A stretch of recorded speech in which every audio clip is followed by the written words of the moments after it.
ప్రభునందు అత్యంత ప్రియమైన అబ్దుస్వార్త టీవీ ప్రేక్షకులకు మన రక్షకుని యేసుక్రీస్తు ప్రభు వారి శుభఘనమైన నామములు మీకు అందరికీ శుభాభివందనాలు తెలియజేస్తూ ఉన్నాను. క్రీస్తునందు ప్రియమైన వారలారా, ఈ యొక్క మంచి సమయంలో దేవుని యొక్క వాక్య భాగంలో నుంచి ద్వితీయోపదేశ కాండము 8వ అధ్యాయము 18వ వచనాన్ని చదువుకుందాం. కాగా నీ దేవుడైన యెహోవాను జ్ఞాపకము చేసుకొనవలెను. ఏలనగా తాను నీ పితరులతో ప్రమాణము చేసినట్లు తన నిబంధనను నేటి వలె స్థాపింపవలనని మీరు భాగ్యము సంపాదించుకొనుటకై మీకు సామర్థ్యము కలిగొచ్చేవాడు ఆయనే. యొక్క మంచి సమయంలో దేవుని యొక్క వాక్య భాగంలో నుంచి ఎబిలిటీ, అవైలబిలిటీ, సామర్థ్యము, లభ్యత అనేటువంటి అంశాల మీద కొద్ది నిమిషాలు దేవుని యొక్క వాక్యాన్ని ధ్యానం చేసుకో. దేవుడు మన నుండి కోరుకునేది మన సామర్థ్యాన్ని కాదు, మన యొక్క అవైలబిలిటీ అనగా లభ్యత. ఎప్పుడు ఏ తల్లిదండ్రులైనా తమ బిడ్డలు తమ ఎదురుగా ఉండాలని కోరుకుంటారు. వారు సుఖ సౌఖ్యాలతో, శాంతి సమాధానాలతో ఆశీర్వాదకరంగా ఉండాలని కోరుకుంటారు. అలాగే దేవాది దేవుడు కూడా మన యొక్క ఉన్నతమైనటువంటి పరిస్థితుల వైపు కాకుండా మన దీన స్థితి వైపు ఆయన కాన్సన్ట్రేట్ చేసేటువంటి వాడైనాడు. సహజంగా ఎంతో కష్టపడి ఇల్లు కట్టాను, ఎంతో కష్టపడి నేను ఉద్యోగం సంపాదించాను, ఎంతో వ్యయ ప్రయాసలకి ఓర్చి నేను ఇంత సంపాదించాను, అలా చేశాను, ఇలా చేశానని చాలా గొప్పలు చెప్పుకుంటాం మనం. నాకు ఈ పదవి రావటం కోసం నేను ఎన్నో రకాల వ్యతిరేకతలు కూడా అనుభవించి వాటిని జయించుకుంటూ వచ్చాను అని చెప్తాం. నాకు ఈ స్థానం ఊరికనే రాలేదు అని చెప్తాం. కానీ దేవుని వాక్యం సెలవిస్తుండింది, మీరు భాగ్యము సంపాదించుకున్నటకే మీకు సామర్థ్యము కలుగొచ్చేవాడు ఆయనే. కాబట్టి మనం అతిశయపడటానికి ఏమీ లేదు. ఆ యొక్క అబిలిటీస్, ఆ సామర్థ్యాన్ని దేవుడు అనుగ్రహిస్తాడు. కనుక మనం అతిశయపడక మన సామర్థ్యాల వైపు, మన పరిస్థితుల వైపు, మన ఆస్తిపాస్తుల వైపు, మన పేరు ప్రఖ్యాతుల పరిస్థితుల వైపు మనం కాన్సన్ట్రేట్ చేయకుండా దేవునికి దగ్గరగా availability. God not want your abilities, he only want your availability. దేవునికి నీ యొక్క సామర్థ్యం అవసరం లేదు, నీ యొక్క లభ్యత అవసరం.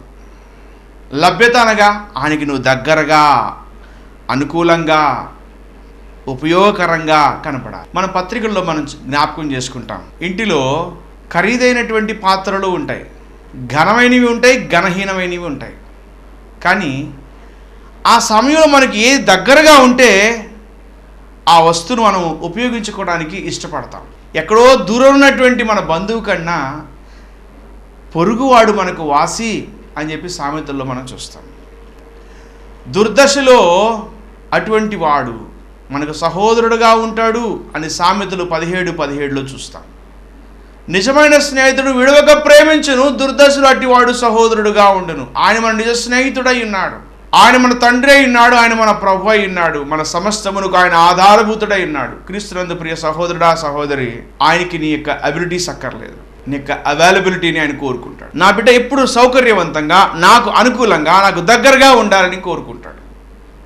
ఈరోజు మనం మన పరిస్థితులను ప్రక్కన పెట్టి ఆ దేవాదేవునికి తగ్గించుకొని ఎల్లప్పుడూ నేను సిద్ధం ప్రభా అని చెప్పగలిగేటువంటి వారుగా మనం ఉండాలి. ప్రసంగి గ్రంథం 5వ అధ్యాయం 19వ వచనంలో భక్తుడు ఈ విధంగా అన్నాడు మాట ఒకసారి గుర్తు చేసుకుందాం. ప్రసంగి గ్రంథం 5వ అధ్యాయం 19వ వచనం, మరియు దేవుడు ఒకరికి తన దాన్ని సమృద్ధి ఇచ్చి దాని యందు తన భాగం అనుభవించుటకును, అన్నపానమును పుచ్చుకొనుటకును, తన కష్టార్జితమందు సంతోషించుటకు వీలు కలుగజేసినడలా అతనికి ఆ స్థితి దేవుని ఆశీర్వాదం వలన కలిగినది అనుకొనవలెను. నీకు దేవుడు ఏమన్నా అనుగ్రహిస్తే ఇది దేవుని ఆశీర్వాదం, దేవుడు నాకు అనుగ్రహించినటువంటి కృప అని అనుకోవాలి. అప్పుడు ఏమనిపిస్తుంది అని అంటే, ఇది చేసింది ఆయన కనుక ఆయన సన్నిధానంలో నేను ఇంకా దగ్గరగా జీవించాలి అని మనం కోరుకుంటాం. అది మన యొక్క శక్తి సామర్థ్యాల మీద జరిగింది అని అనుకున్నప్పుడు దేవునికి మనం లోబడం. ప్రతి విషయంలో ఆయన సహకారము, సహాయం మనకు ఉన్నది. 6వ అధ్యాయం 2వ వచనం గమనించండి. ఏమనగా దేవుడు ఒకరికి ధనధాన్య సమృద్ధిని, ఘనతను అనుగ్రహించును. అతడేమేమి కోరినను అది అతనికి తక్కువ కాకుండును. ఆయనను దాన్ని అనుభవించుటకు దేవుడు వానికి శక్తి అనుగ్రహించడు. అన్యుడు దానిని అనుభవించును, ఇది వ్యర్థముగాను గొప్ప దురవస్థగాను కనబడుచున్నది. మనుషులకు విశేషంగా కలుగుతున్నటువంటి మరొక పరిస్థితి చెప్పాడు. ముందేమో అది దేవుడు నాకు ఇచ్చిన భాగ్యం అని అనుకున్నప్పుడు మన యొక్క జీవన నేపథ్యం ప్రశాంతంగా సాగిపోతుంది. లేదు లేదు అంతా నాదే, నా పెట్టుబడే, నా కష్టార్జితమే, దీనిలో ఎవరిది లేదు, అంతా నేను శ్రమపడి చేసుకున్నదే అని ఎప్పుడైతే అనుకుంటావో అది అనుభవించేటువంటి అవకాశం నీకు దేవుడు ఇవ్వడం, అన్యుడు అనుభవిస్తాడు దానిని. ఇది ఎంత ప్రమాదకరమైనటువంటి అంశం ఆలోచించండి. క్రీస్తునందు ప్రియ సహోదరుడా సహోదరి, నీ సామర్థ్యం మీద నీవు, నీ టాలెంట్స్ మీద నీవు, నీ యొక్క ఆలోచనల ప్రకారంగా నువ్వు వెళ్ళిపోతున్నావేమో, అది ఎంత మాత్రమూ మంచిది కాదు. అది చివరికి నష్టం వైపు తీసుకుని వెళ్తుంది. కాబట్టి నీ ఎబిలిటీస్ మీద నువ్వు కాన్సన్ట్రేట్ చేయకూడదు. దేవునికి అవైలబిలిటీ, దేవుని దగ్గరగా ఉండడానికి ఇష్టపడాలి. దేనికి అంటే ఆయన యెహోవా ఆశీర్వాదము ఐశ్వర్యం ఇస్తుంది. అంతేకాకుండా ఆయన మనకు సమస్త విషయంలో జయమును గురించి వాడై ఉన్నాడు. అంతేగాక ఆయన తను నమ్మినటువంటి వారికి, ఆయన అంగీకరించేటువంటి వారికి దేవుని పిల్లల అధికారం ఇవ్వటమే కాక వాటి వారికి నిత్య జీవాన్ని కూడా అనుగ్రహిస్తాడు. ఈ లోక పరిస్థితులు, ఈ లోక విధానాలు అవి చిరుకాలమే, అవి కొంతకాలమే. మనము యాత్రలో ఉన్నాం, మనం పరదేశులము, యాత్రికులం, జర్నీలో ఉన్నాం. మనం ఎవరి జర్నీ కంప్లీట్ అయితే వాళ్ళు వెళ్ళిపోతూ ఉంటారు. మనం ఈ లోకంలోకి వస్తూ ఏమి తీసుకొని రాలేదు, వెళుతూ ఏమి తీసుకొని పోము. కానీ మన నీతి క్రియలు మన వెంట వస్తాయి. ఈ మాట బాగా మనం జ్ఞాపకం చేసుకోవాలి. ఈరోజు నీ సామర్థ్యం మీద, నీ తెలివితేటల మీద, నీ పరిస్థితుల మీద సంపాదించాడండి, కానీ అనిపించకుండానే వెళ్ళిపోయాడండి. అంతా ఉందండి, మనశ్శాంతి లేని జీవితాలండి. తరగని ఆస్తుందండి, కానీ ఎప్పుడు చూసుకున్నా కొట్టుకులాడుకుంటూనే ఉంటారండి. తనులాట గుద్దులాటలు ఉంటాయండి. నీ సామర్థ్యం మీద నువ్వు కాన్సన్ట్రేట్ చేస్తున్నావు, అందుకే భయము, ఆందోళన. కానీ నువ్వు దేవుని దగ్గరగా జీవించినప్పుడు దేవుడు నీ ద్వారా గొప్ప కార్యాలు జరిగించడానికి ఇష్టపడుతూ ఉన్నాడు. 2 కొరింథీ పత్రిక 3వ అధ్యాయం 5వ వచనంలో పౌలు ఈ విధంగా మాట్లాడుతున్నాడు. ఆ వచనాన్ని సమయంలో గుర్తు చేసుకుందాం. మా వలన ఏదైనా అయినట్లుగా ఆలోచించుటకు మా అంతటా మేమే సమర్థులమని కాదు, మా సామర్థ్యము దేవుని వలనే కలిగి ఉన్నది. ఎలా చెప్పగలిగాడు ఈ మాట? మా సామర్థ్యాన్ని బట్టి మేము చేయటం లేదు, అసలు మా సామర్థ్యము మా దేవుడే. చెప్పగలవా ఈ మాట? దేవుని దయ, దేవుని మహాకృప, దేవుని కటాక్షం వలన మేము ఈ స్థితిలో ఉన్నాం. కనబడని శత్రువుతో మనం పోరాడుతున్నాం దాదాపు 6 నెలల నుంచి. ఎంతోమంది వైరస్ బారిన పడి ఉన్నారు.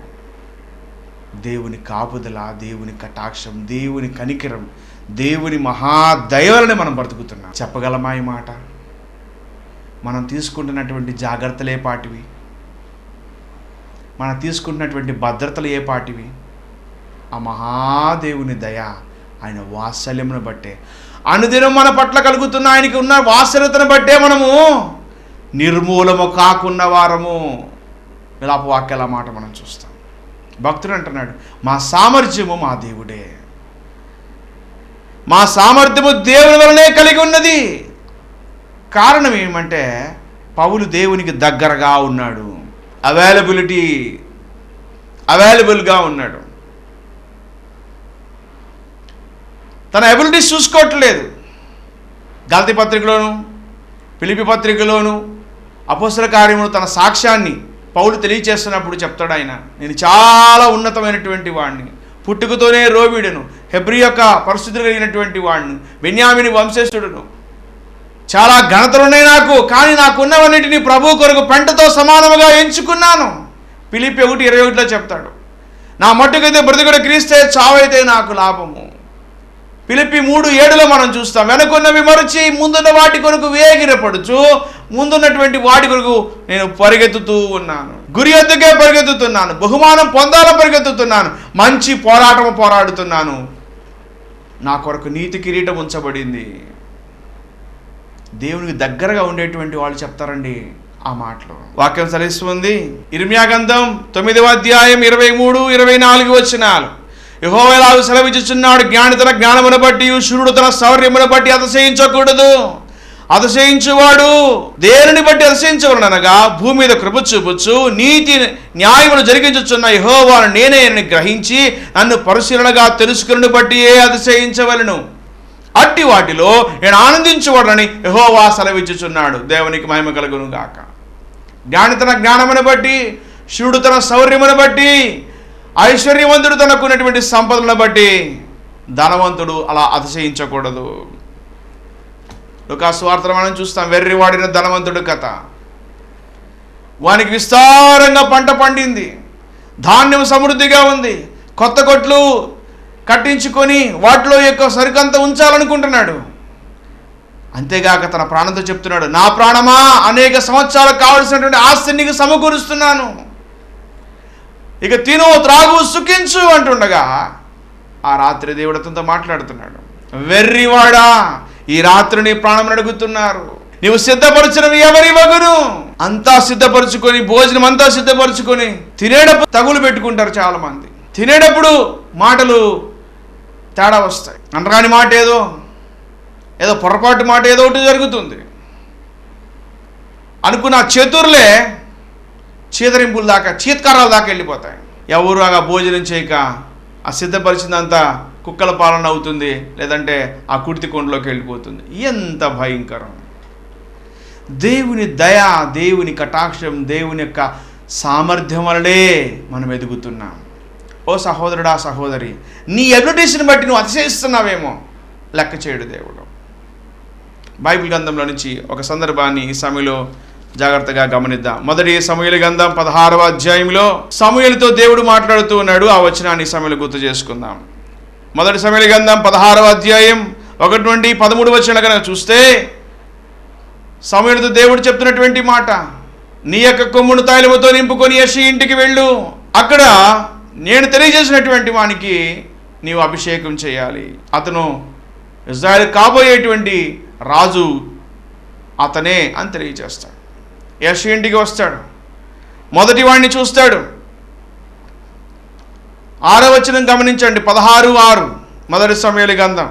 అతని కుమారుని శుద్ధి చేసి బలి అర్పించెను. వారు వచ్చినప్పుడు అతడు ఏలీయాబును చూచి నిజముగా యెహోవా అభిషేకించువాడు ఆయన ఎదుట నిలిచి ఉన్నాడని అనుకొనెను. అయితే యెహోవా సమూయేలుతో ఇలాగ సెలవిచ్చెను, అతని రూపమును అతని ఎత్తును లక్ష్య పెట్టకము, మనుషులు లక్ష్య పెట్టువాడని యెహోవా లక్ష్య పెట్టడు. నేను అతను త్రోసివేసి ఉన్నాను, మనుషులు పై రూపము లక్ష్య పెట్టుదురు కానీ యెహోవా హృదయమును లక్ష్య పెట్టును. అబీనాదాబును, తర్వాత షమ్మాను, అందరిని 7 దాకా చూశాడు. ఎవరు అతనికి సెట్ అవ్వలేదు. దేవుడు అన్నాడు, మాట్లాడొద్దు. అతను లక్ష్య పెట్టలేదు. మనుషులు పై రూపాన్ని చూస్తారు, ఆ ఫిజికల్ అపియరెన్స్ని చూస్తారు. ఎంత అందంగా ఉన్నది, వివేకము లేని సుందర స్త్రీ పందెముక్కున్న బంగారపు కమ్మె వంటిది అని చెప్తాడు. 3 రోజులు తన ఇల్లు పెరుగుకుంటుంది, గుణవతి అయిన భార్య దొరుకుట అరుదు, అది ముత్యమ కంటే అమూల్యమైనది. జ్ఞానవంతురాలు తన ఇల్లు కట్టుకుంటుంది అని చెప్తాడు. అంద మోసకరం, సౌందర్యం వ్యర్థం, యెహోవా ఆయనది భయభక్తులు కలిగిన స్త్రీ కొనియాడబడును అని వాక్యాలు మనం చూడగలుగుతాం. ఓ సహోదరా, ఓ సహోదరి, నీ యొక్క అబిలిటీస్ చూసి, నీ అందాన్ని బట్టో, నీ సామర్థ్యాన్ని బట్టో, నీ శక్తియుక్తులను బట్టో, నీ కమ్యూనికేషన్ స్కిల్స్ని బట్టో, నీకున్నటువంటి పరపతిని బట్టో, నీకున్నటువంటి స్టేటస్ని బట్టో అతిశయిస్తున్నావేమో. దేవుడు దాన్ని అనుభవించనివ్వకుండా వేరేవానికి అవకాశం ఇస్తాడు. అది గొప్ప దురవస్థగా ఉండిపోతుంది. కానీ దేవుడు అది కోరుకోవడం లేదు. నేను ఏమి ఇస్తేనో, ఏమి వారికి అనుగ్రహించానో అది నా దైవలనే వారికి కలిగిందని వారు గుర్తించి, ఇంకా నాకు అవైలబిలిటీ, లభ్యత, నాకు దగ్గరగా వారు ఉండాలి. అన్నల ముందు హీనంగా, తండ్రి దృష్టిలో కూడా దూరంగా ఉన్నటువంటి దావీదుని దేవుడు కనుగొన్నాడు. సమూయేలు యెషయితో చెప్తున్నటువంటి మాట, ఇంకా నీకు బిడ్డలు ఎవరు ఉన్నారా? కడసారి వాడు ఉన్నాడు, వాడు గొర్రెలు మేపుతున్నాడు, అర్జెంటుగా వాడిని పిలవండి. పిలిపించగానే సమూయేలుతో దేవుడు చెప్తున్నటువంటి మాట 12వ వచనం, అతడు వారిని లోపలికి పిలువనంపించి లోపలికి తోడుకొని వచ్చెను. అతడు ఎర్రని వాడును, చక్కని నేత్రము గల వాడు, చూచుటకు సుందరమైన వాడునై ఉండెను. అతడు రాగానే నేను కోరుకున్నవాడు ఇతడే, నీవు లేచి వాడిని అభిషేకించమని యెహోవా సెలవీయగా సమూయేలు తైలపు కొమ్మును తీసుకొని వాని సహోదరుడు వాని అభిషేకము చేసెను. నాటి నుండి యెహోవా ఆత్మ దావీదు మీదకి బలముగా వచ్చెను. దేవునికి మహిమ కలుగును గాక. ఎంత గొప్ప దేవుడు! ఆయన ఎన్నుకున్నాడు. కారణం ఏమంటే చిన్నప్పటి నుండే యెహోవా నా కాపరి, నాకు లేమి కలుగుదని భక్తుడైన దావీదు దేవుని మీద విశ్వాసం ఉంచి ఆ దేవునితో అనుబంధాన్ని పెంచుకున్నాడు. ఆ కనెక్షన్ అనేది మనకు చాలా అవసరం. కొంచెం నెట్ రాకపోతే డిస్టర్బ్ అయిపోతాం, కేబుల్ కట్ అయితే ఇబ్బంది పడిపోతాం, కొంచెం అసౌకర్యాన్ని మనం తట్టుకోలేము, కరెంటు పోయినా చాలా మనం ఇబ్బంది పడిపోతాం. కానీ ఎంతకాలమైంది మనం దేవునితో మాట్లాడి, ఎంతకాలమైంది మనం మనస్ఫూర్తిగా ప్రార్థన చేసి, ఎన్ని రోజులైంది పరిశుద్ధ గ్రంథాన్ని నీవు చదివి. ఆ గ్రంథం చదువుతున్నప్పుడు నువ్వు తన్మయంతో, ఆనందంతో, నీ కంట వెంట వచ్చినటువంటి ఆనంద బాష్పాలు ఇప్పుడున్నాయా? ఆలోచించండి. ఆ బాప్తిస్మం అప్పుడు నువ్వు తీసుకున్నటువంటి భాషలు, ఆ ప్రమాణాలు అసలు గుర్తున్నాయా? పెళ్లి ప్రమాణాలే మర్చిపోతున్నాం. దేవునితో మనం చేసుకున్న ప్రమాణాలు ఎప్పుడో అవి ఆవిరైపోయినాయి కదా. ఆలోచించండి. దేవుడు మన హృదయాన్ని లక్ష్య పెట్టేటువంటి వాడున్నాడు. నువ్వు ఆయనకి దగ్గరగా ఉండాలని కోరుకుంటున్నాడు. ప్రకటన 2వ అధ్యాయంలో మనం చూస్తాం, ఎఫెస్ సంఘంతో చెప్పినటువంటి మాట, నీ యొక్క మొదటి ప్రేమను వదిలిపెట్టావు, అది ఒక్కటే నీ మీద తప్పు మోపుతున్నాను, మిగతాదంతా బాగానే ఉంది. ఆ మొదటి ప్రేమే లేదు. ఎఫెసీ 2:5లో మనం చూస్తాం, నీవు ఆ మొదటి ప్రేమను వదిలిపెట్టావు, ఇదే నీ మీద ఉన్నటువంటి తప్పు. ఆ మొదటికి నువ్వు చేస్తే నీకు సమస్తం అనుగ్రహిస్తాను, జయించి వాడిని నాతో కూడా కూర్చుండబెట్టుకుంటాను నా సింహాసనం దగ్గర.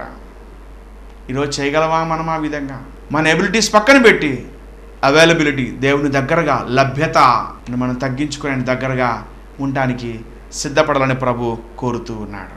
అన్నల్ని ప్రక్కన పెట్టి దేవుడు తమ్ముడైనటువంటి కడసారి వాడైన దావీదుని ఎన్నుకున్నాడు. కారణం, దావీదు దేవుని హృదయానుసారుడు, దావీదు కుమారుడుగా ప్రభు పిలువబడ్డాడు. ఎంత గొప్ప దేవుడు! ఈరోజు అటువంటి సహవాసాన్ని, ఆయనకు దగ్గరగా జీవించేటువంటి అనుభవాన్ని మనం కలిగి ఉండాలి. మన అమ్మా నాన్నతో దగ్గర కూర్చొని మాట్లాడి ఎన్ని రోజులు అయి ఉండొచ్చు.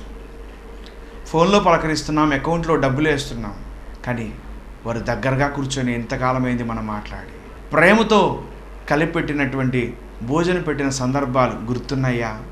మర్చిపోయా. దూరదేశాలు వెళ్తున్నాం, అనేక రకాల వ్యాపారాల్లోనూ ఉద్యోగాల్లో తనమునకలమైపోతున్నాం. మన జన్మభూమిని, మన కన్నవారిని మర్చిపోతున్నాం. ఏముంది అక్కడ? ఏముందిలే ఆ ప్రజలు, ఎప్పుడు అదే జీవితం కదా అనుకుంటున్నాం. మనము మన వారినే ప్రేమించుకోలేనప్పుడు దేవుణ్ణి ఏ విధంగా ప్రేమించగలం? దేవుని క్రీడ మనం ఎలా ధ్యానించగలం? ఆలోచించండి. ఇది ఆత్మ పరిశీలన చేసుకునేటువంటి సమయం. క్రీస్తునందు ప్రియ సహోదరుడా, సహోదరి, మన సామర్థ్యం మీద మనం కాన్సన్ట్రేట్ చేస్తున్నామా? దేవునికి లభ్యత అనగా అవైలబిలిటీ, దేవునికి దగ్గరగా ఉండడానికి ఇష్టపడుతున్నామా? పేరు ప్రఖ్యాతుల కొరకు పరితపిస్తున్నామా? పరిగెడుతున్నామా? దేవుని అలా భయభక్తులు కలిగి ఉన్న కొంచెంతో సంతోషంగా ఉంటున్నామా? నెమ్మది లేకుండా విస్తారమైన ధనం ఉండడం కంటే యెహోవా యందు భయభక్తులు కలిగి కొంచెముతో కలిగి ఉండటం మేలు. ఆ శ్రేష్టమైనటువంటి జీవన నేపథ్యం కొరకు మనం ప్రయాసపడవలసినటువంటి వారమేనా. 2వ కొరింథీ పత్రిక 8వ అధ్యాయము 4వ వచనంలో భక్తుడు ఈ విధంగా తెలియజేస్తాడు. ఆ మాటని ఈ సమయంలో గుర్తు చేసుకుందాం. ఈ కృప విషయములోను పరిశుద్ధుల కొరకైన పరిచర్యలో పాలు పొందే విషయములోను మనపూర్వకముగా మమ్మను వేడుకొనుచు, వారు తమ సామర్థ్యము కొలదే కాక సామర్థ్యము కంటే ఎక్కువగాను తమంతట తామే ఇచ్చిరని మీకు సాక్ష్యము చెప్పుచున్నాను. మాసిదోనియా సంఘం యొక్క సమర్పణ గురించి తెలియజేస్తున్నాడు. మాసిదోనియా సంఘం దేవుని దగ్గరగా ఉన్నారు, దేవుని అమితంగా ప్రేమించారు కాబట్టి వారి దాతృత్వం గొప్పగా విస్తరించింది. వారు తమ శక్తి సామర్థ్యం కంటే ఎక్కువగా ఇచ్చారు. వారు నిరుపేదలే, కడుబీదలే, కానీ దేవుని సేవార్థం వారు ప్రయాసపడ్డారు. 1 కొరింథీ 15వ అధ్యాయం 58వ వచనం చూస్తాం. ప్రభునందు ప్రయాస వ్యర్థము కాదని ఎరిగి మీరు స్థిరులను కదలని వారునయ్యుండి ప్రభు కార్యాభివృద్ధి అందు ఎప్పటికీ మీరు ఆసక్తులై ఉండండి. ఆసక్తిగా ఉండి పనిచేశారు. గొప్ప ఆశీర్వాదాన్ని మాసిదోనియా సంఘం వారు పొందుకున్నారు. చరిత్ర నిలిచిపోయారు. ఈరోజు నా అనుభవాలు ఆ విధంగా ఉండాలని ప్రభు కోరుతున్నాడు. ఉదాహరణకి మరొక మాట మనం చూస్తాం. నిర్గమాకాండం 2-3 అధ్యాయాల్లో యువరాజుగా పిలువబడ్డాడు ఐగుప్తుకు మోషే. ఫరో కుమారుడుగా ఉన్నాడు, యువరాజుగా అయిపోతున్నాడు. కానీ దేవుడు అతన్ని ఎన్నుకోలేదు. మిద్యాను దేశానికి పారిపోయి మామక గొర్రెలను పెంచుకుంటూ కాపరిగా ఉండి నిశ్శబ్దమైనటువంటి వాతావరణంలో ఉన్నప్పుడు మోషేను దేవుడు ఆకర్షించాడు. ఆ మండుచున్న పొదలో నుంచి దగ్గరకు పిలుచుకున్నాడు, మాట్లాడాడు, తన ప్రజల కొరకు ప్రయాసపడమన్నాడు. 40 సంవత్సరాలు మోషే ఇజ్రాయేలు ప్రజలను ఆ కనానుకు నడిపించేటువంటి ప్రయత్నంలో ఎంతో చురుకైన పాత్ర పోషించాడు. మోషే యొక్క ఎబిలిటీస్ని దేవుడు చూడలేదు, మోషే యొక్క అవైలబిలిటీని దేవుడు గుర్తించాడు. మోషే తన దగ్గరగా ఉండాలని కోరుకున్నాడు. ముఖాముఖిగా దేవుడు అతనితో మాట్లాడాడు. అంత గొప్ప ధన్యత బైబిల్ గ్రంథంలో ఎవరికీ లేదు, ప్రభువైన యేసుకి తప్ప. ఎంత గొప్ప అద్భుతమైనటువంటి అంశం. ఈరోజు మనం ఆ దిశగా అడుగులు ముందుకు వేయాలి. మరొక మాట మనం చూస్తాం. సౌలు గొప్ప యోధుడు, శూరుడు, యూదామత ప్రవిష్టుడు, ధర్మశాస్త్రోపదేశాన్ని మంచి నైపుణ్యతను దానిలో పొందినటువంటి వాడు, మంచి పండితుడు, గమలీయేలు పాదాల దగ్గర నేర్చుకున్నటువంటి వాడు. దేవుడు అతనితో మాట్లాడాడు. స్వరం వినబడిన తర్వాత సౌలు పూర్తిగా దేవుని దాసుడయ్యాడు. అప్పుడు తన పౌలుగా మార్చి తనకు అన్ని జనుల కొరకు గొప్పగా ఏర్పరచుకున్న సాధనంగా ఉంచుకొని అనేక శ్రమల గుండా అతను నడిపించాడు. ఆ వెనక్కున్నటువంటి ఆ హంగు, ఆర్భాటం, ఆ గర్వం, ఆ పొగరు, ఆ విధానం అన్నీ కూడా పోయినాయి. హానికరుడను, హింసకుడను, పాపుల్లో ప్రధాన పాపిని అని తాను తగ్గించుకున్నాడు. కారణం దేవునికి దగ్గరగా ఉన్నాడు. ఈరోజు దేవుని దగ్గరగా ఉండడానికి ఇష్టపడుతున్నామా? ఏదో కొద్దిగా ఇచ్చేసి మన పని అయిపోయిందిలే, బాధ్యత పూర్తి అయిపోయిందని తప్పించుకునే వారుగా మనం ఉన్నామా? సజీవ యాగంగా సర్వాంగ హోమం వలె మన శరీరాన్ని సమర్పించుకోవాలి. రోమా 12:2లో మనం ఆ మాట చూస్తాం. ఇది యుక్తమైన సేవ, దేవుడు కోరుకునేటువంటి గొప్ప సేవ ఇది. దీనికి మనం దాసులమై మనం కొనసాగవలసినటువంటి వారం విన్నాం. యెషయా గ్రంథం 1 నుంచి 5 అధ్యాయాల వరకు చూస్తే అలా ఉండాలి, మీరు ఇలా ఉన్నారు, ఇలాగుండాలి, అలాగుండాలని యెషయా చెప్పినట్టుగా చూస్తాం. కానీ 6వ అధ్యాయంకి వచ్చేసరికల్లా ఆ పరలోక ప్రత్యక్షతను చూచినప్పుడు తాను తొంగి చూసుకున్నాడు. అపుత్రుడిని అని గుర్తించాడు. అపవిత్రమైన పెదవులు కలిగి అపవిత్రమైన ప్రజల మధ్య నివసిస్తున్నాను అని చెప్పి గట్టిగా దేవుని సన్నిధానంలో పశ్చాత్తాపంతో ఆక్రోశించాడు. ఎప్పుడైతే పరిశుద్ధమైనటువంటి ఆ నిప్పుతో తన పెదవులు కాల్చబడ్డాయో, ఎవరు వెళ్తారు నా నిమిత్తం, ఎవరి పంపెదను అని స్వరం విన్నాడు. వెంటనే రెస్పాండ్ అవుతూ 6వ అధ్యాయం 8వ వచనంలో యెషయా అంటున్నటువంటి మాట, చిత్తగించు నేనున్నాను, నన్ను పంపుము. ఈరోజు ఆయన దగ్గరగా జీవించడానికి ఇష్టపడదామా? ఆయన హృదయాన్ని చూరగొనే వారుగా ఉందామా? ఆయన మనసరిగినటువంటి వారుగా మనం ఉందామా? ప్రభు హృదయానుసారంగా మనం జీవిద్దామా? ఆయన పరిశుద్ధమైన ప్రకారం మనం కూడా సమస్త ప్రవర్తనలో పరిశుద్ధులుగా మనం జీవిద్దామా? గొప్ప అద్భుతమైన కార్యాలు దేవుడు మన ద్వారా జరిగిస్తాడు. అంత మాత్రమే కాకుండా ఉన్నతమైన స్థలమును దేవుడు ఉంచుతాడని గుర్తు చేసుకుంటూ ఉన్నాం. మరొక మాట మనం గమనించినట్లయితే, భూస్వామి, ల్యాండ్ లార్డ్ ఎలీషా ప్రవక్త ముందు జీవితం. కానీ ఎప్పుడైతే ఏలియా చెప్పినటువంటి మాటకు లోబడ్డాడో, అతను దుప్పటి వేయగా వెంటనే లోబడి తన యొక్క 12 వరకు దున్నుతున్నటువంటి వాడు, తల్లిదండ్రులు ముద్దు పెట్టుకొని విందు భోజనాన్ని అక్కడ ఏర్పాటు చేసి వెంటనే తిరిగి వచ్చినటువంటి వాడు, ఏలియా చేతుల మీద నీళ్లు పోస్తూ వచ్చినటువంటి వాడు, ఏలియాను వెంబడించినటువంటి వాడు, ఏలియాకు దగ్గరగా ఉన్నటువంటి వాడు. ఏలియా దుప్పటి ఎలీషా దగ్గరికి వచ్చింది. 7 అద్భుతాలు చేస్తే ఎలీషా 14 అద్భుతాలు చేశాడు. కారణం అవైలబిలిటీ. దేవునికి దగ్గరగా, సేవకుడికి దగ్గరగా ఉండి పరిచర్య జరిగించటం. యెహోవాను నమ్ముకునుడి, మీరు ఆశీర్వదించబడతారు. ఆయన ప్రవక్తను మీరు నమ్ముకునుడి, మీరు మీ యొక్క పరిస్థితులు మీరు కృతార్థులవుతారు అని వాక్య భాగంలో మనం చూస్తాం. సౌలు పౌలుగా మారాడు. ల్యాండ్ లార్డ్గా ఉన్నటువంటి ఎలీషా ప్రవక్తగా మారాడు. అభిషిక్తుడయ్యాడు. అనేకుల్ని దీవించాడు, అనేకుల్ని బలపరిచాడు. అనేక అద్భుతాలు జరిగించబడ్డాయి అతని ద్వారా. దేవుడు మహాకృప చొప్పున ఈరోజు మనం కూడా ఆ విధంగా అడుగులు ముందుకు వెళ్ళని ప్రభు కోరుతుండగా, నేడే ఒక శుభ తీర్మానం చేసుకొని, ప్రభా నీకు మమ్మల్ని మేము అప్పగించుకుంటున్నాం, మాకు సహాయం చేయి. మా శక్తియుక్తులను బట్టి, మా సామర్థ్యాలను బట్టి, మాకున్న పరిస్థితులను బట్టి మేము మిడిసిపోక, అతిశయపడక, సర్వం అనుగ్రహించినటువంటి నీకు శిరస్సు వంచి నమస్సులు తెలియజేస్తూ నీకు లోబడి జీవించేటువంటి భాగ్యం మాకు దయచేయి ప్రభా. ఎప్పుడు నీకు అనుకూలంగా మేము జీవించే వారంగా, నీ చిత్తానికి లోబడేటువంటి వారుగా మనం చేయండి ప్రభా. ఏలీ స్వరం వెళ్ళలేకపోయినాడు దైవజనుడు. హోప్ని ఫీనిహాసులు హోప్లెస్ కండిషన్లో ఉన్నారు. సమూయేలు స్వరం విన్నాడు.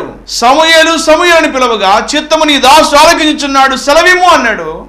అదే షిలోహు మందిరానికి యాజకుడు అగినాడు. ప్రవక్తగా, దీర్ఘదర్శిగా, న్యాయాధిపతిగా 4 రకాల పదవులు కలిగి ఉండి గొప్పగా ఆశీర్వదించబడ్డాడు సమూయేలు. ఏలీ మరణించాడు. హోప్ని ఫీనిహాసులు హతులైపోయారు. కారణం వారు ఉన్నటువంటి ఎవిడెన్స్ని బట్టి అతిశయపడ్డారు. ఈరోజు మనం అలా ఉన్నామేమో. నాశనం ముందు గర్వం నడుచును, పడిపోటుకు ముందు అహంకారం మనస్సు నడుచును. అహంకారాన్ని విడుదల పెట్టి, గర్వాన్ని విడిచిపెట్టి ప్రభుకు దాసులుగా జీవిద్దాం. ఫిలిప్పీ పత్రిక 2వ అధ్యాయం 1-10 మనం గమనించినట్లయితే, దేవాది దేవుడు దాసుల స్వరూపం ధరించుకొని రిక్తుడుగా ఈ లోకానికి వచ్చాడు.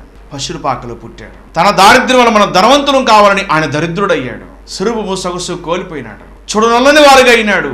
ఎండిన చిల్ల పెంకువలే అయిపోయినాడు. నాలుక దౌడను అంటుకుంది. భయంకరమైన చిత్రవధకు ఆయన అప్పగించుకున్నాడు. 600 మంది ఆ భయంకరమైన రోమా సైనికుల యొక్క మారణకాండ హోమాన్ని ఆయన భరించాడు. ఆ చిత్రవధకు ప్రభు తలగ్గాడు. కేవలం ఆయన మనలను ప్రేమించి ఆయన అలా విధేయత చూపించాడు కనుకనే, ఆయన లోబడ్డాడు కనుకనే, తండ్రికి కుమారుడు దగ్గరగా ఉన్నాడు కనుకనే సమస్తము ప్రభు వశమైంది. పరలోకమందున భూమి అందున భూమి కింద ఉన్న ఏ పరిస్థితులు ఉన్నవారైనా యేసు నామములో ప్రార్థించాలి. యేసయ్య ప్రభు అని నోటితో ఒప్పుకోవాలి. ప్రభు నామములో వంగాలి, మ్రొక్కాలి. అంత ఉన్నతమైన ఘనమైన నామం ప్రభుదైంది. ప్రభు తన ఎబిలిటీస్ గురించి చూసుకోలేదు, తన శక్తి సామర్థ్యాల వైపు చూడలేదు. తండ్రి చిత్తం నెరవేర్చడం కొరకు ఎంతో తండ్రికి సౌకర్యంగా రాత్రంతా ప్రార్థిస్తూ దగ్గరగా జీవించాడు. ఇటువంటి అనుభవం కొరకే మనం కూడా ప్రార్థన చేస్తూ ప్రభుకు అప్పగించుకొని, ప్రభా నీ సహాయం నాకు దయచేయండి ప్రభా అని బలపరచండి అని ప్రభుకు మనం అప్పగించుకుందాం. ఇప్పుడే ఒక శుభ తీర్మానం చేసుకుని ప్రభుకు మనం అప్పగించుకుందాం. ప్రభు కృప మనకు తోడయుండును గాక. ప్రభు మన వెనుకళ్ళి వాక్య భాగాన్ని ఆశీర్వదించును గాక. ఆమేన్. ప్రార్థన. మహాపరిశుద్ధుడా, ప్రేమగల తండ్రి, నీ పరిశుద్ధ శ్రేష్టమైన నామానికి వందనాలు. మా యొక్క సామర్థ్యముని మీరు అనుగ్రహిస్తున్నారని మేము విస్మరిస్తున్నాం. అనేక సార్లు మా యొక్క శక్తియుక్తుల మీద, మా యొక్క జ్ఞానం పైన, మాకున్నటువంటి పరిస్థితులపై మేము ఆధారపడి నీ కృపకు మేము పాత్రలం కాలేక మా తండ్రి బలహీనతల్లోనూ అనేక రకాల నుండి అశాంతి అలజడిలో మేము ఉంటూ ఉన్నాం. మమ్మల్ని సరిచేయట కొరకే మేము మీకు అవైలబిలిటీగా అనగా లభ్యత మేము కలిగి ఉండాలని, మేము దగ్గరగా జీవించాలని కోరుకుంటున్నారని గుర్తు చేశారు. స్తోత్రం. ఆ దిశగా భక్తులు అడుగులు ముందుకు వేశారు. అబ్రాహాము, ఇస్సాకు, యాకోబుల దేవుడుగా మీరు పిలబడ్డారు. దావీదు కుమారుడుగా మీరు పిలబడ్డారు. మా తండ్రి నీ భక్తులను మీరు ఆశీర్వదించారు.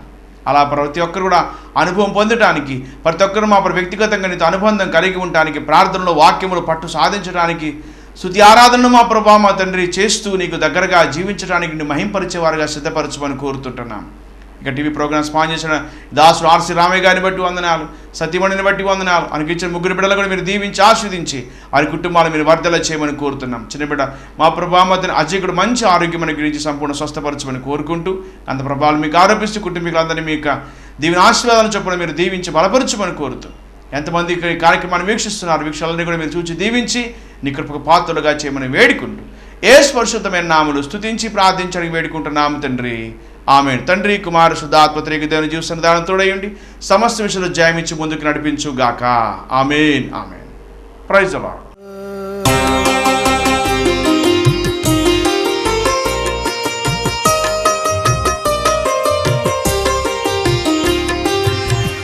అద్భుత సువార్త, అద్భుత సువార్త, అద్భుత సువార్త, అద్భుత సువార్త,